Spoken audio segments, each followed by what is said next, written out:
మహిళల కోసం central bank of India ఇప్పుడు మీకు అందిస్తోంది గృహ రుణం. అతి తక్కువ వడ్డీ రేట్లకే ప్రత్యేక సెంటు గృహలక్ష్మి. పూర్తి వివరాలకు వెంటనే సంప్రదించండి 18003030.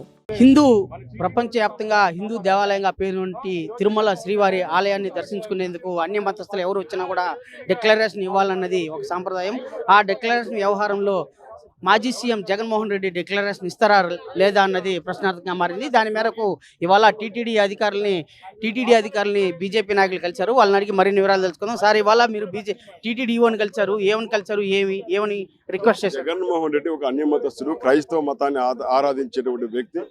ఎవరైనప్పటికీ అన్యమతస్థులు శ్రీవారి దర్శనార్థం తిరుమలకు విచ్చేస్తే దర్శనానికి వెళ్లే ముందు ఇక్కడ ఉన్నటువంటి టీటీడీ యాక్ట్ 30 ప్రకారం, రూల్ నెంబర్ 136 ప్రకారం నమ్మకం ఉందని చెప్పి, విశ్వాసాలపైన నమ్మకం ఉందని చెప్పి డిక్లరేషన్ ఇవ్వాలి. ఆ రకమైనటువంటి డిక్లరేషన్ ఇచ్చిన తర్వాతే తిరుమల శ్రీవారి దర్శనానికి వెళ్ళాలన్నటువంటి డిమాండ్ చేస్తున్నాం. ఒకవేళ ఆ రకంగా బలవంతంగా కానీ వెళ్లే ప్రయత్నం చేస్తే భక్తులతో కలిసి బీజేపీ వారి యొక్క పర్యటనను అలిపిరి వద్దే అడ్డుకుంటామని చెప్పి హెచ్చరిస్తూ ఆ రకంగా డిక్లరేషన్ కోరిన తర్వాత దర్శనానికి అనుమతించమని మేము టీటీడీ ఈవో గారికి ఒక రిప్రజెంటేషన్ కూడా ఇవాళ ఇవ్వడం జరిగింది. ఈవో గారు ఏమైనా రెస్పాండ్ అయ్యారండి? ఈవో గారు కూడా చట్టపరంగా మేము చర్యలు తీసుకుంటాము, ఎలా అయితే యాక్ట్ లో ఉందో ఆ రకంగా అమలు చేసేటువంటి ప్రయత్నం చేస్తామని వారు చెప్పడం జరిగింది. సార్, మీరు ఇవాళ అంటే అన్య మతస్థులు తిరుమలకి రావడం, డిక్లరేషన్ ఇవ్వడం ఆనవాయితీకి వస్తుంది.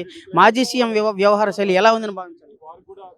ఒక మాజీ ముఖ్యమంత్రిగా, ప్రస్తుత ఎమ్మెల్యేగా రాజ్యాంగం పైన ప్రమాణం చేసి తాను రాజ్యాంగాన్ని పాటిస్తానని చెప్పినటువంటి వ్యక్తి, ప్రస్తుతం రాజ్యాంగం ప్రకారం ఉన్నటువంటి మన హిందూ ఎండోమెంట్ యాక్టులో ఉన్నటువంటి అధికరణ 136, 137ను పాటించవలసిందిగా జగన్మోహన్ రెడ్డిని కోరుతున్నాం. ఎందుకంటే అన్య మతస్థులు ఎవరైనా హిందూ ప్రార్థనాలయాలకు వెళ్ళాలంటే డిక్లరేషన్ ఇవ్వాల్సినటువంటి బాధ్యత వాళ్ళపైన ఉంది. కాబట్టి చట్టంలో పొందుపడినట్టు వాటిని ఖచ్చితంగా పాటించమని డిమాండ్ చేస్తున్నాం.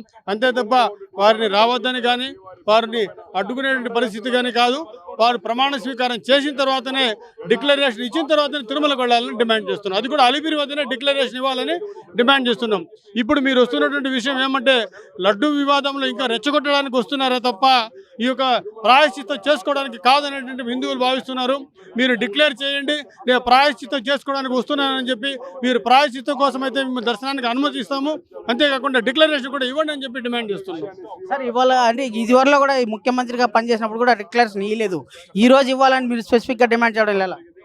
గతంలో ఉన్నటువంటి అధికారము తానేదే కాబట్టి చట్టాన్ని పట్టించుకోకుండా విచక్షణ రహితంగా వ్యవహరించిన దానికి ఈరోజు 11 సభ్యత్వాలు ఫలితం వహిస్తున్నాడు.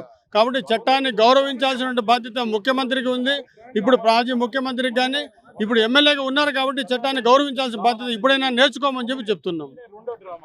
అలాగే బీజేపీ నాయకులు సత్వరం ఇవాళ ప్రధానంగా డిక్లరేషన్ ఇచ్చి అనంతరం తిరుమలకు వెళ్ళాలని చెప్పేసి పేర్కొంటున్నారు. సార్, ఇవాళ మీరు ఈవో గారికి ఏమైనా విజ్ఞాపన పత్రాలు ఇచ్చారు? ఈరోజు ఈవో గారికి భారతీయ జనతా పార్టీ టీటీడీలో ఉన్నటువంటి నియమ నిబంధనలు పాటించాలి, అన్యమతస్తులు ఎవరు వచ్చినా సరే సంతకం తీసుకోవాలి, ఖచ్చితంగా సంతకం లేకపోతే వాళ్ళని అనుమతించొద్దు, అది కూడా అలిపిరి దగ్గర సంతకం తీసుకోండి అని చెప్పి భారతీయ జనతా పార్టీ ఈవో గారిని కోరడం జరిగింది. ఒకవేళ వారు కానీ అలిపిరి దగ్గర సంతకం పెట్టకపోతే భారతీయ జనతా పార్టీ అడ్డుకుంటుందని చెప్పి కూడా నేను వారిని కోరడం జరిగింది. జగన్మోహన్ రెడ్డిని హెచ్చరిస్తున్నాం, రేపు కానీ నువ్వు కానీ సంతకం పెట్టకపోతే ఈ గరుత్మంతుడి సాక్షిగా చెప్తున్నాం, అందరూ భారతీయ జనతా పార్టీ కార్యకర్తలందరూ గరుత్మంతుడి విగ్రహం దగ్గర గరుడుల వాలి నిన్ను అడ్డుకుంటామని చెప్పి జగన్మోహన్ రెడ్డిని భారతీయ జనతా పార్టీ తీవ్రంగా హెచ్చరిస్తూ, రేపు జరగబో పరిణామాలు చాలా తీవ్రంగా ఉంటాయి, మీరు మా హిందూ సాంప్రదాయాన్ని గౌరవించి సంతకం చేయండి అని చెప్పి డిమాండ్ చేస్తున్నాం. అంటే ఇదివరలో ఎప్పుడు చేయలేదు, ఇప్పుడు చేయమని చెప్పి ప్రధానంగా బీజేపీ డిమాండ్ చేయడం ఏమైనా కారణం ఏంటి? గతంలో వారు వచ్చినప్పుడు కూడా భారతీయ జనతా పార్టీ డిమాండ్ చేసింది, మమ్మల్ని అందరినీ హౌస్ అరెస్ట్ కూడా చేయడం జరిగింది. ఆ రోజు అధికారంలో ఉన్నారు కాబట్టి వారి ఆటలు సాగే, ఇప్పుడైతే సాగే ప్రసక్తే లేదు. అంటే మాజీ సీఎం ఇవాళ రేపు పర్యటన నేపథ్యంలో డిక్లరేషన్ ఇవ్వాలి, లేకుంటే అడ్డుకుంటామని చెప్పేసి స్పెసిఫిక్గా బీజేపీ నాయకులు అయితే స్పష్టం చేస్తున్నారు. ఆ దిశగానే ఇవాళ ఈవోని కలిసి సైతం ఈవోకి విజ్ఞాపన పత్రాన్ని అందజేశారు. వీడియో జర్నలిస్ట్ సాయితో రవి, RTV తిరుపతి. మరిన్ని వీడియోస్ కోసం ఛానల్ ని సబ్స్క్రైబ్ చేయండి, లేటెస్ట్ అప్డేట్స్ కోసం వాట్సాప్ ఛానల్ ని ఫాలో చేయండి, అండ్ లింక్ డిస్క్రిప్షన్ లో ఉంది.